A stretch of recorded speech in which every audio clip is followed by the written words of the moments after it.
여러분 안녕하세요. 5월 10일 월요일 아침입니다. 하나님께서 오늘도 참 좋은 날 주셨고요. 또 한 주간 허락해 주셨습니다. 감사하는 마음으로 하나님 말씀 보면서 기도하면서 또 하루 시작하도록 하겠습니다. 오늘 함께 볼 말씀은 사무엘하 17장 15절에서 23절까지 말씀입니다. 이에 후세가 사독과 아비아달 두 제사장에게 이르되 아히도벨이 압살롬과 이스라엘 장로들에게 이러이러하게 계략을 세웠고 나도 이러이러하게 계략을 세웠으니 이제 너희는 빨리 사람을 보내 다윗에게 전하기를 오늘 밤에 광야 나루터에서 자지 말고 아무쪼록 건너가소서 하라. 혹시 왕과 그를 따르는 모든 백성이 몰사할까 하노라 하니라. 그때 요나단과 아히마아스가 사람이 볼까 두려워하여 감히 성에 들어가지 못하고 에르노겔가에 머물고 어떤 여종은 그들에게 나와서 말하고 그들은 가서 다윗 왕에게 알리더니 한 청년이 그들을 보고 압살롬에게 알린지라. 그 두 사람이 빨리 달려서 바후림 어떤 사람의 집에 들어가서 그의 뜰에 있는 우물 속으로 내려가니 그 집 여인이 덮을 것을 가져다가 우물 아귀를 덮고 찌은 곡식을 그 위에 널매 전혀 알지 못하더라. 압살롬의 종들이 그 집에 와서 여인에게 묻되 아히마아스와 요나단이 어디 있느냐 하니 여인이 그들에게 이르되 그들이 시내를 건너가더라 하니 그들이 찾아도 만나지 못하고 예루살렘으로 돌아가니라. 그들이 간 후에 두 사람이 우물에서 올라와서 다윗 왕에게 가서 다윗 왕에게 말하여 이르되 당신들은 일어나 빨리 물을 건너가소서. 아히도벨이 당신들을 해하려고 이러이러하게 계략을 세웠나이다. 다윗이 일어나 모든 백성과 함께 요단을 건널새 새벽까지 한 사람도 요단을 건너지 못한 자가 없었더라. 아히도벨이 자기 계략이 시행되지 못함을 보고 나귀의 안장을 지우고 일어나 고향으로 돌아가 자기 집에 이르러 집을 정리하고 스스로 목매어 죽음에 그의 조상의 묘에 장사되니라. 아멘. 네, 오늘 또 계속해서 다윗이 엄청난 그 피난, 도피의 그 모습이 계속 이어지는 장면을 보고 있습니다. 참 급박한 상황 가운데서 굉장히 피곤했겠죠. 그래서 지금 다윗은 예루살렘을 나와서 그리고 바후림을 지나치고 그리고 쭉 이제 광야를 거쳐서 이제 내리막길로 갑니다. 그러면서 요단강가에 머물게 되죠. 요단강은 지금 건너야 되는데 그 요단강 나루터에서 건너편으로 건너가기 전에 그날 밤에 함께 동행하는 군사들과 그리고 백성들과 함께 그 피곤을 이기지 못하고 거기에서 쉬고 있습니다. 사무엘하 16장 이제 14절에 보면은 그 장면이 나오는데요. 왕과 그와 함께 있는 백성들이 다 피곤하여 한 곳에 이르러 거기서 쉬니라.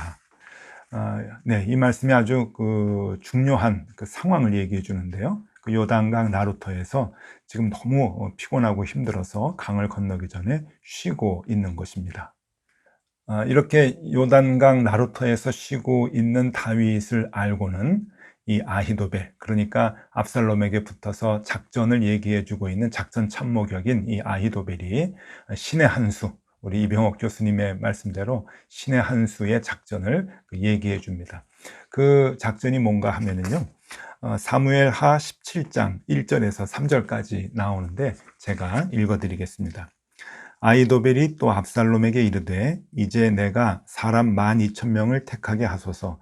오늘 밤에 내가 일어나서 다윗의 뒤를 추적하여 그가 고나고 힘이 빠졌을 때에 기습하여 그를 무섭게 하면 그와 함께 있는 모든 백성이 도망하리니 내가 다윗 왕만 쳐 죽이고 모든 백성이 당신께 돌아오게 하리니 모든 사람이 돌아오기는 왕이 찾는 이 사람에게 달렸음이라. 그리하면 모든 백성이 평안하리이다 하니. 네, 지금 아히도벨의 계략이 정말 기가 막힙니다. 삼국지에 나오는 제갈공명과도 같이 아주 기가 막힌 군사작전을 얘기하고 있는데 정말 말 그대로 신의 한 수죠. 지금 곤히 자고 있는, 피곤해서 자고 있는 그 도망가는 사람들을 그 뒤를 쳐서 12,000명이 가되 그들하고 같이 전쟁을 하는 것이 아니라 다윗 왕만 쳐 죽이면은 나머지 그들과 함께 도망가려고 했던 군사들과 백성들은 다 다시금 압살롬에게 돌아올 것이다. 그들도 결국은 이스라엘 백성들인데 손실을 보지 말고, 군사적 손실을 보지 말고 다윗 왕만 죽이면 목적을 이룰 수 있는 것 아니냐라고 하는 아주 기가 막힌 계략을 세우고 압살롬에게 얘기합니다. 그리고 여러분, 이 계략이 그날 밤에 시행이 됐다고 한다면 정말 다윗 왕은 죽음을 면치 못했을 것이고 나라는 압살롬에게 다 넘어갔을 것입니다. 자, 그런데 지금 이 상황에서 하나님의 개입이 시작이 되죠. 다윗의 친구 후세가 예루살렘에 들어가서 압살롬에게 이제 붙게 됩니다. 일부러 그렇게 하는 거죠. 다윗을 돕기 위해서. 그리고 그 계략을 다 이제 알아듣고 그것을 다시 제사장 사독과 아비아달에게 얘기하고 있죠. 이 사독과 아비아달에게는 각각 아들이 있는데 사독의 아들은 아히마아스고 아비아달의 아들은 요나단입니다. 이들이 그 여종에게 얘기해서 그 두 아들에게 그 작전, 그러니까 아히도벨의 그 작전을 얘기해 줍니다. 빨리 가서 다윗 왕에게 알려라. 그래서 이 요단 나룻가에서 쉬지 마시고 이날 밤에 빨리 강을 건너십시오 라고 그 작전을 빨리 얘기해 주고 살 길을 얘기해 주죠. 이 아히마아스와 요나단, 이 제사장들의 아들들, 이들도 역시 제사장이죠. 이 젊은 제사장들이 이제 그 소식을 가지고 다윗 왕에게 급히 내려가다가 이제 걸리게 됩니다.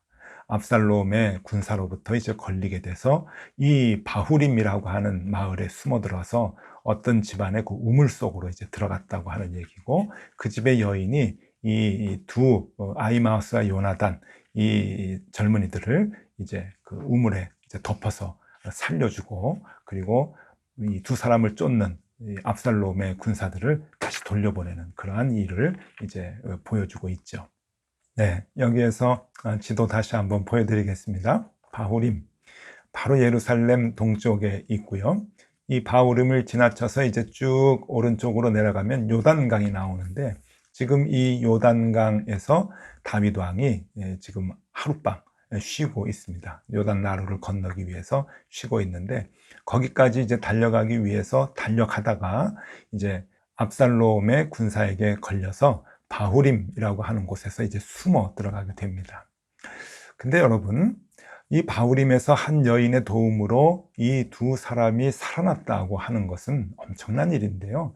이것은 도저히 있을 수 없는 일이죠. 왜냐하면은 이 바후림이라고 하는 곳이 지난번에 말씀드린 것과 같이 이 시므이라고 하는 사람이 나와서 다윗에게 돌을 던지고 저주를 했던 곳 아닙니까? 그러면서 설명을 드렸죠. 이 바후림은 사울 왕이 이제 왕이 되었었는데 그 베냐민 지파 사람들의 마을이라고 말씀을 드렸습니다. 베냐민 지파 사람들이 모여 살기 때문에 다윗 왕에게 적대감을 갖고 있는 사람들이 살고 있는 곳, 그것이 바로 바후림입니다. 바후림의 오늘날의 모습을 한번 좀 보여드리겠습니다. 사진 한번 보시죠. 예루살렘과 같은 그 산악지대, 산 위에 있는 그 조그마한 마을이고요. 베냐민 사람들이 모여 사는 이제 곳입니다. 그래서 여기에 한 집으로 이제 들어가서 우물 속으로 숨어 들어가는 그런 이제 모습을 오늘 설명을 해주고 있는데, 여러분, 이 우물에 숨어 들어가는 게 조금 중요합니다. 한번 그 우물에 대한 설명을 좀 드리겠는데요. 이스라엘 사람들은 이 우물에 대한 그 단어를 세 가지로 씁니다. 그래서 다 우리 말로는 그냥 우물이라고 번역을 하지만 히브리어를 보면은 세 가지로 쓰는데, 하나는 부엘이라고 하는 것입니다. 이 부엘이라고 하는 것은 이제 물이 있는 곳까지 깊이 파들어가는 겁니다. 그러니까 굉장히 깊이 파들어가는 거죠. 깊이 파기 위해서 넓게 팝니다. 그래서 물이 나올 때까지 계속 파서 한참, 그러니까 지하 1층, 2층, 3층 정도까지도 계속 파내려가서 물의 근원을 찾아서 이제 물을 얻게 되는데, 그러기 위해서 이 물이 있는 곳까지 사람들이 계단을 만들어서 이제 내려가는 그러한 형태의 우물입니다. 지금 보시는 사진이 부엘세바에 있는 우물인데, 이게 부엘이라고 하는 것이 우물이라 그랬죠. 세바라고 하는 것은 이제 언약, 맹세라고 하는 뜻입니다. 그래서 맹세의 우물, 그것이 이제 부엘세바이죠. 그래서 부엘세바에 있는 저 우물에 지금 관광객들이, 성지순례하는 관광객들이 내려가고 있는데, 저런 형태의 우물을 이제 부엘이라고 이제 말을 하고요. 두 번째는 N이라고 하는 말을 또 씁니다. 이것도 이제 우물이라고 번역을 하는데, 이 N은 샘물이라고 하는 뜻입니다. 그러니까 샘 근원에서 물이 나와서 이렇게 산악지대에서는 이렇게 밑으로 흐르게 되고요. 또 산악지대가 아닌 곳에서는 밑으로 이제 물이 올라와서 시내를 형성해서 이제 흘러가게 되는 그러한 그 형태인데, 지금 보시는 이 사진은 엔게디의 이제 사진입니다. 엔게디라고 하는 곳은 다윗이 사울 왕으로부터 막 도망을 가서 숨어 있었던, 동굴에 숨어 있었던 이제 곳인데, 이 엔게디의 우물이 있죠. 그래서 엔게디 우물이라고 하는데, 이 우물 자체가 그 어린 염소의 우물이다 해가지고 이름이 엔게디입니다. 그래서 엔이라고 하는 단어를 쓰고요. 세 번째는 보르라고 하는 단어를 씁니다. 이 보르라고 하는 단어를 쓰는 우물은 빗물이 이제 비가 내렸을 때 그 빗물을 한 곳으로 모아가지고 물을 저장하는 곳, 그래서 물을 얻는 그런 우물의 형태를 보르라고 하는데, 이 바후림에 있는 우물은 이 세 번째 보르의 그 형태의 우물이 되겠죠. 이것이 이제 보편적인 형태인데, 이 보르의 내부를 한번 좀 보여드리면 이렇습니다. 물이 있고요. 그렇게 깊지 않은 그 형태의 물이 저장되는 곳이어서 사람이 내려가는 그 홈이 있습니다. 그래서 이제 사람이 내려가서 거기에서 이렇게 물을 얻게 되는 이제 그러한 작은 형태의 모양인데요. 지금 이곳에 두 사람이 이제 들어갔고요. 그리고 이 위에다가 널판지 같은 거를 깔고 천을 덮으면은 이렇게 곡물을 널어 놓을 수 있는, 그래서 흙과 같이 이게 평평하게 만들면 흙인지 우물인지 모르는 그런 형태가 되는 것이죠. 네. 그런데 여러분, 여기에 놀라운 그 상황이 이제 벌어지게 됩니다. 하나님의 개입이 있게 되는데요. 첫 번째는 베냐민 족속의 마을 바후림에서 다윗을 돕는 여인이 나온다고 하는 것입니다. 그것 자체가 참 하나님께서 보여주시는 기적이고 하나님이 개입하시는 것이죠. 또 우물이 이 부엘도 아니고 엔도 아니고 이 보르라고 하는 이 우물에 들어가서 정말 목숨을 구하는 것, 이 모든 상황들이 정말 하나님의 치밀한 도우심, 치밀한 인도하심, 그 가운데서 이 아히마아스와 요나단이 목숨을 구하게 되고, 또 목숨을 구하고 난 뒤에 다윗에게 전달하게 되고, 다윗이 그 소식을 듣고는 그날 밤에 요단 나루터를 건너가게 되는 그러한 일들이 계속해서 이어지게 되는 것이죠. 하나님이 도와주시지 않으면 정말로 사람의 생각으로는 도저히 일어날 수 없는 그러한 기적들이 일어나는 것입니다. 어떻게 이 바후림에서 이 사울을 좋아하고 사울을 지지하는 그 베냐민 지파의 사람이 어떻게 이 다윗을 도울 수 있을까? 하나님께서 눈을 가려주시고 하나님께서 그 마음을 가려주셔서 가능했던 일이었죠. 그리고 우물을 발견하고 그 우물에 들어가서 숨을 수 있었던 것도 하나님께서 치밀하게 계획하시는 일 중에 하나였습니다. 정말 하나님이 도우시고 개입하시는 그 모습을 우리가 확실하게 볼 수가 있는 것이죠. 또 하나, 하나님이 개입하셔서 기적을 베푸신다라고 하는 것을 분명히 알 수 있는 것은 아히도벨의 계획이 압살롬에게 받아들여지지 않았다라고 하는 것이죠.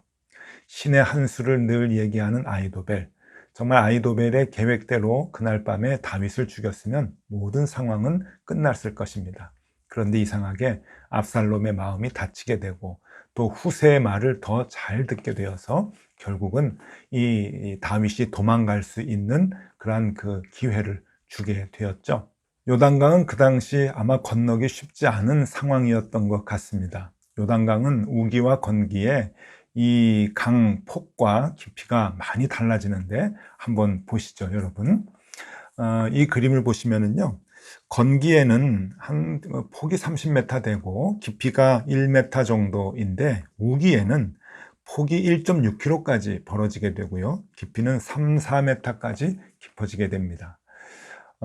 굉장히 건너기 힘든 상황이죠. 지금도 우기와 건기와 관계없이 요단강 나루터의 모습을 한번 좀 보시면요, 오늘날의 모습입니다. 이제 유원지 같이 돼서 많은 사람들이 또 관광객들이 배를 타고 즐기는데, 저것은 이제 걸어서 건널 수 있는 곳이 아니죠. 배를 타고 건너야 하는. 그래서 다윗과 많은 사람들이 이 나루터를 건너기에는 꽤 시간이 많이 걸립니다. 그러니까 12,000명 군사를 데리고 가서 그 뒤를 쳤으면 그날 밤에 반드시 승리할 수 있는 상황이었는데, 그것을 놓쳐서 다윗이 밤새 다윗과 그를 따르는 군사들 그리고 백성들이 다 건너갈 수 있는 시간을 마련해 주게 되었다고 하는 것이죠. 여러분, 아이도벨의 그 놀라운 계획이 받아들여지지 않았다라고 하는 것은 하나님께서 압살롬의 마음을 닫으신 것이죠. 놀라운 하나님의 개입, 그리고 하나님께서 베푸시는 이적과 기적이 순간순간 나타나고 있는 것입니다. 22절 읽어드립니다. 다윗이 일어나 모든 백성과 함께 요단을 건널새 새벽까지 한 사람도 요단을 건너지 못한 자가 없었더라. 밤에 일어나서 새벽까지 건너야 건널 수 있었던 그러한 그 상황, 많은 시간을 벌어서 다윗은 안전하게 그를 따르는 사람들과 함께 이제 도피의 길을 계속 갈 수 있게 되었던 것입니다. 여러분, 다윗은 하나님의 사람이죠. 하나님께 다 맡겼던 사람입니다. 법궤를 옮기려고 할 때도 다 하나님의 뜻이다, 하나님의 계획이 있을 것이다.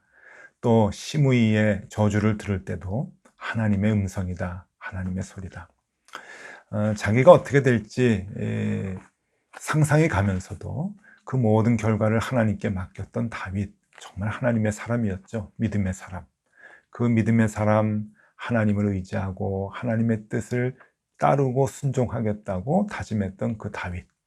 하나님은 그를 버리지 아니하시고 매 순간순간 위급할 때 하나님이 직접 개입하시고, 때로는 사람의 마음을 닫으시고, 때로는 사람의 눈을 닫으시고, 그리고 때로는 사람의 입을 열게 하셔서 이 모든 상황을 죽음에서 생명으로 인도해 주고 계십니다. 여러분, 세상의 모든 일, 또 우리의 삶의 모든 일은 하나님께서 인도해 주시고 이끌어 주십니다. 오늘 또 한 번 말씀을 통해서 그것을 확인할 수 있게 되는데요. 그렇기 때문에 우리가 이 땅을 살아갈 때 우리의 심지가 늘 하나님께 붙어 있으면 그렇게 걱정할 것이 없습니다. 정말 죽을 것 같고 위급한 상황이 있다 할지라도, 모든 상황이 나에게 불리하고 내가 죽을 것 같은 상황이 된다 할지라도, 여러분, 하나님은 우리를 붙들어 주십니다. 하나님이 계획하시고 개입하셔서 우리를 인도해 주신다고 하는 것이죠. 오늘도 그 믿음으로 살아가면 좋겠습니다. 여러분, 다윗을 지켜주신 그 하나님의 인도하심은 오늘 우리를 붙들어 주시고 똑같이 인도해 주실 것입니다. 그 믿음 갖고 오늘 하루도 힘차게 살아가실 수 있기를 바랍니다. 기도하겠습니다. 하나님 아버지, 힘들고 어려운 일이 우리에게도 있습니다.